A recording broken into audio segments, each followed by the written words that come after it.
Simple interest यानी साधारण ब्याज निकालना जानते हैं। अब ये कंपाउंड इंटरेस्ट यानी इंटरेस्ट के ऊपर भी जो इंटरेस्ट लगता है उसे कंपाउंड इंटरेस्ट कहते हैं। इसको कैसे निकालते हैं, इसके दो मेथड है। पहले तो सबसे पहले देखिए, पी माने प्रिंसिपल होता है, जो अमाउंट आप बैंक में जमा करते हैं या वहाँ से लोन लेते हैं वो प्रिंसिपल कहलाता है। जितने साल तक आपने जमा किया बैंक में, 2 साल तक जमा किया, वो टाइम ही दिया गया है। और कितना रेट परसेंट प्रॉफिट आपको बैंक दे रहा है, 6%।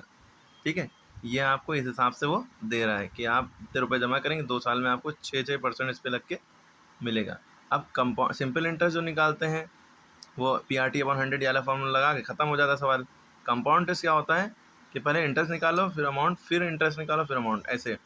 लेकिन दूसरा फॉर्मूला इसका ये है, amount is equal to principal 1+R/100 तो ये वाला फॉर्मूला शॉर्ट है, ये थोड़ा लॉन्ग है। देखिए कैसे होगा, पहले वाले फर्स्ट मेथड से बताते हैं। इसमें एक एक साल का अलग अलग निकालते हैं। यहाँ 2 साल का दिया, 3 साल 4 साल जितना भी होता, पहले 1 साल का निकाला, interest for first year, simple interest का फॉर्मूला लगाया, PRT/100, प्रिंसिपल की वैल्यू जो थी, रेट की जो थी, टाइम की जो थी, टाइम भाई फर्स्ट ईयर है, पहले साल की निकालने तो टाइम की वैल्यू 1 लिखी जाएगी। ठीक है, अब इनको सॉल्व कैसे करेंगे, जीरो से ये दोनों जीरो कट गए हैं ना। 125 इंटू 6 1 6 अपॉन नीचे 1 बचा, 1 लिखते नहीं है, तो 125 इंटू 6 750 आ गया।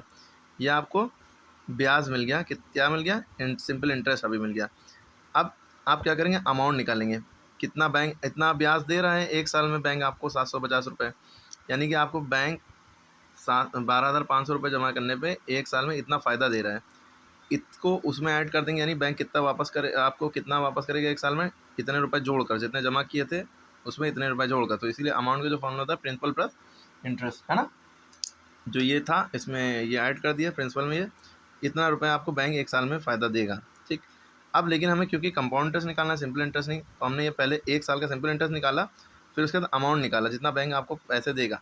अब ये अमाउंट दूसरे साल के लिए प्रिंसिपल बन जाता है। यहाँ पर लिखा है जो सेकेंड ईयर के लिए अब हम इंटरेस्ट निकालेंगे दूसरे साल के लिए, तो ये आपका लास्ट अमाउंट है, ये दूसरे साल के लिए प्रिंसिपल बन जाएगा, यानी अब आपके बैंक में इतने रुपए आपने फिर से जमा कर दिए। ठीक, तो ये प्रिंसिपल होगा, रेट वही दिया है, टाइम एक साल फिर रखेंगे अगले साल के लिए। फिर यही SI equal to PRT/100 formula लगाया आपने, प्रिंसिपल की वैल्यू आपकी ये रखेंगे, जो कि अमाउंट था वो रखेंगे, रेट और टाइम 1 रखेंगे, काटम पीटी मचा के सॉल्व करेंगे, 795 आएगा, 795 आया। अब ये आपका दूसरे साल का ब्याज आया, SI निकला।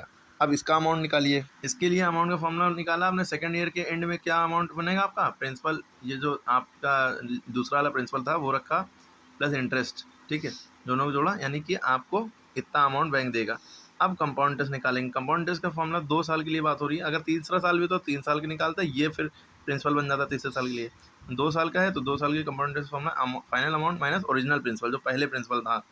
फाइनल अमाउंट आपको इतना बैंक दे रहा है, और पहले जो प्रिंसिपल था वो ये था 12,500, उसको माइनस किया, कंपाउंड इंटरेस्ट 1545 1545 आ गया। तो ये तो आपका पहला मेथड था, लेंदी था, आपने देख लिया पूरा, है ना।